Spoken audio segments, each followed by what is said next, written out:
Just learning now that the case against Alec Baldwin in the Rust shooting trial has been dismissed.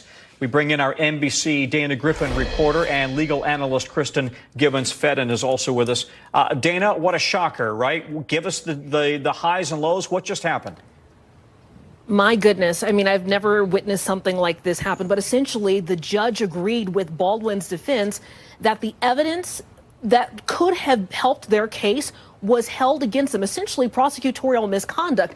They said that evidence was withheld. These rounds that were brought into the sheriff's office back during Hannah Gutierrez Reed's trial, but was never disclosed to the defense.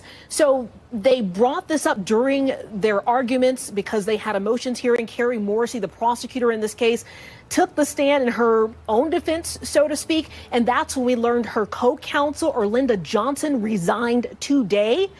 And the lead detective on the case is the one who said that it was her sheriff supervisor, and prosecutor Carrie Morrissey that decided to put this evidence under a different case number, which ultimately let it sort of disappear. And so just in the courtroom, we saw the judge read out that this conduct was highly prejudiced to the defense, and you saw actor Alec Baldwin break down into tears as the judge granted their motion to dismiss. His family emotional. He stood up, left the courtroom.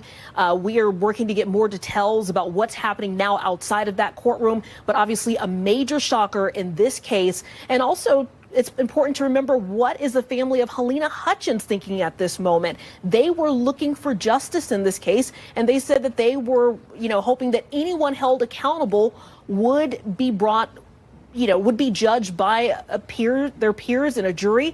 So it's a tough day for the family who's looking for answers. Don't go anywhere, Kristen. Dana, we've got video just into us right now of Baldwin's reaction in court as he broke down crying when the judge dismissed the case. And so Alec Baldwin will leave New Mexico a free man, not facing any more charges related to the death of the director of the movie that he was producing. And I'm just wondering, as you look at those are pretty authentic emotions coming from him. This has been an extraordinarily stressful time for him. Welcome everybody to the Wake Up Call channel. Alec Baldwin dismissed, of course, on manslaughter charges. If you haven't heard the story, Alec Baldwin supposedly shot somebody on a movie set and was taken to court where many believed he would be guilty of manslaughter. Most people assume that because when you shoot somebody, well, there has to be some consequences to your actions. But what most people don't know is that what took place in this courtroom was exactly what's in the books and the teachings of a certain group of people that Alec's a part of, well, where they're above the law. You see, these secret societies and people like Alec Baldwin who are a part of it, they're above the law. In fact, they're not just above the law, they go out of their way to show us that they're above the law, which is exactly what occurred in this charade of a trial for Alec Baldwin. If you didn't notice, Alec Baldwin showed up in court, and take a look what he's wearing right on his wrist right there. You see that string, that red string right on Alec's wrist? Well, that sums up the entire case in a nutshell. Alec wore that bracelet, or that string, I should say, to court to show his allegiance to a certain group of people. A certain group of people who openly let you know that that is not a celebrity fashion statement. What that bracelet represents is a certain group of people who are not subjected to the law. In fact, the books that they follow and they teach talk about how the law is not in place for them. The law is in place for us. They're above it, and they always will be above it. So Alec showed his allegiance right there in court. And when this occurred a few days ago, when the trial actually started, I noticed the bracelet on Alec's wrist, and I was tempted to do a video then, saying that I guaranteed that he would just get a slap on the wrist, but I didn't do so because I don't know what's really happening behind closed doors. Sometimes they will convict one of their own if one of their own doesn't pay the price, right? We talk about that with sacrifice. If one of these guys isn't doing what they're asked to do, if they're asked to bring a blood sacrifice, whether it's a child or a spouse or a cousin, forward for them, for the cabal, well, then they do that. But if they don't, then they're subjected to be off themselves, which is what happens to a lot of these celebrities who off themselves. We hear about these celebrities that, oh my goodness, they were depressed. They just off themselves. Robin Williams, Chester Bennington, all these guys that just wake up one day and decide that all the money and all the family they have aren't worth it anymore, and they just mysteriously vanish off the face of the earth. And that's because they haven't paid their dues. Look at it that way. As a due, as a fee that you're supposed to pay, right? Even these Masons have yearly annual fees that they have to pay to be a part of these secret societies, and these people at these levels are usually asked to do something, and sometimes they don't want to do it. But it looks like in this case, as it should look like in most cases with these people, they're above the law. So Alec went, he wore his red string. He didn't just get a slap on the wrist, he literally got his case dismissed, so he can't be tried again. And this isn't a first for Alec. Everybody knows that you're only famous if you're in these secret societies. Everyone should know, I meant to say. Alec, of course, showing us the 666 hand sign over the years, as he's prominently, like everybody else, right? The collages I've shown you over and over and over. They're all just holding up this, what is perceived and told to us means the AOK sign, which now apparently means MAGA, which again has led to more people dismissing the signal and the symbol, because most people out there think that they're quote unquote red-pilled, who are MAGA and vote conservative and don't realize they're a part of the game by participating in voting, and they're a part of the game by thinking that Trump is not one of them. So they could flaunt the 666 right in front of you, and most people dismiss it because they have to automatically dismiss Trump for flaunting it right in front of you. But here's Alec. I mean, Alec Baldwin is like the epitome of anti-Trump, isn't he? He's the one who always portrays Trump on shows like Saturday Night Live, right? He's Mr. Lib in today's world. And of course, he's holding up the MAGA sign. I mean, the 666 sign. I mean, what? He was just saying AOK on a magazine cover. Here's Alec doing the all-seeing eye symbolism over and over and over again, right? What are we supposed to think that this is? Is this what you guys are doing on your Instagram or Facebook accounts? And again, I hope nobody who listens to my channel has a Facebook or Instagram account. But if you do and you see other people, are they doing it? Your next door neighbors? Is this what they're doing? Now, I know that they're doing manufactured behavior and they're posting things that they shouldn't be posting, like pictures of their food or letting you know what's on their mind every 5 seconds, which is embarrassing enough. But nobody's doing this, of course, other than celebrities, but they don't expect you to notice it. That's why when you show it to people in collages and they see the repetition in the pattern, they start to say, oh yeah, there is something to this one-eye symbolism. Then they connect it to the dollar bill and how it's on the back of the dollar and how it's in every Freemason lodge. Oh, okay. There's an obsession with the eye. And then it goes back to, oh, the eye of providence. And you realize, wow, these people really believe in Babylonian teachings. Then when you connect the dots with the Babylonian teachings, you can go right back with the all-seeing eye to that red string that Alec was wearing on his wrist, because the God that they believe in is Lucifer. That's right, Lucifer. So as we continue and we talk about Alec, which, I should point out, magazine covers where Alec has a finger being held up over his mouth.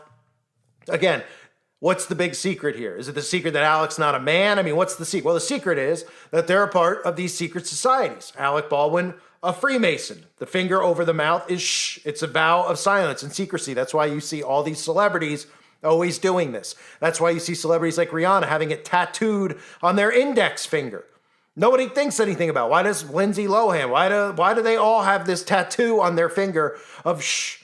Because it's what? Nobody can answer. They think it's just some cutesy thing that the celebrities do because they don't want to believe that these people are only famous because they're in parts of secret societies, or members, I should say, of secret society. So we've even seen Alex do the X over his chest, which represents the Antichrist, the X.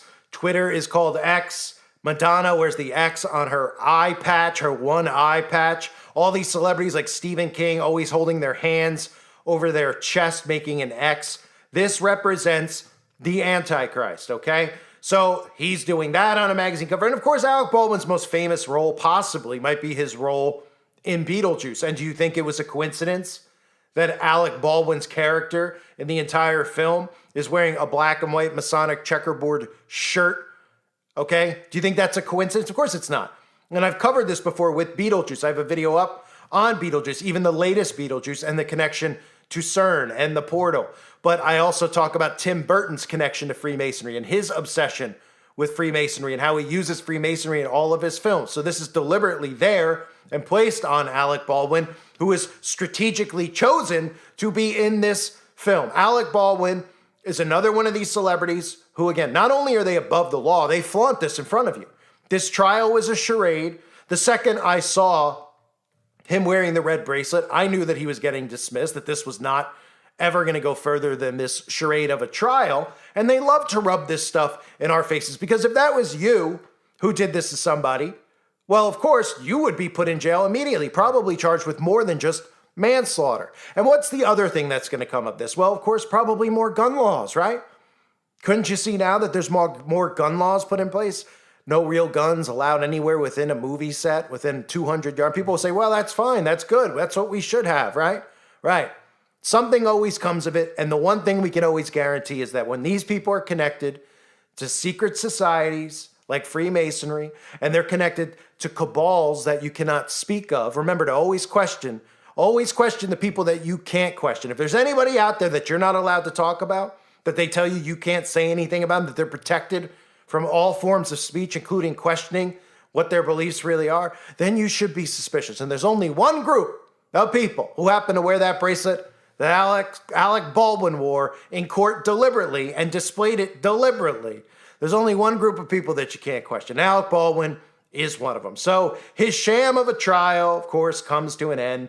And I'm sure now he'll be rolled back out in more movies, doing his best, because he's one of these actors that causes a lot of contention among Democrats and Republicans. He's one of those guys that conservatives hate. He came forward with all the stuff about that guy's flight log. He was supposedly on the flight log and he's pretending he's not. And he's the guy who always betrays Trump. So he's one of those figures that they can move around and they could really play, gaslight people using him, right? Especially with the stuff going on with Trump and how Trump is, possibly going to jail for what he did, and Alec Baldwin won't be going to jail for killing someone. They're also playing into that, what's fair and what's not, who's above the law and who isn't. So that ties into the narrative of what this whole charade was about as well. So Alec Baldwin, folks, above the law, just like the rest of them. Unbelievable. I had to do a video on it. I was laughing the second I saw him wearing the bracelet. I think we all knew the writing was on the wall. Most of these people will never get actually put in jail. If they do get convicted, it's for a specific reason. And a lot of the times they get sent off to a different country. They get a little plastic surgery and you never see from them again. And then we're told that they're in prison serving a sentence, and they're not. Usually the sentence that we're told they're serving is to change laws or to set a precedent for something else. In this case, they're just telling you, hey, wear the bracelet, show who you're affiliated with, you're above the law. And Alec is. And so are all of these secret society members, unfortunately. But God's watching everything. God sees everything, and they will be held accountable by his judgment. I thank everyone for being here. Hope you're all well. God bless you and your families as always.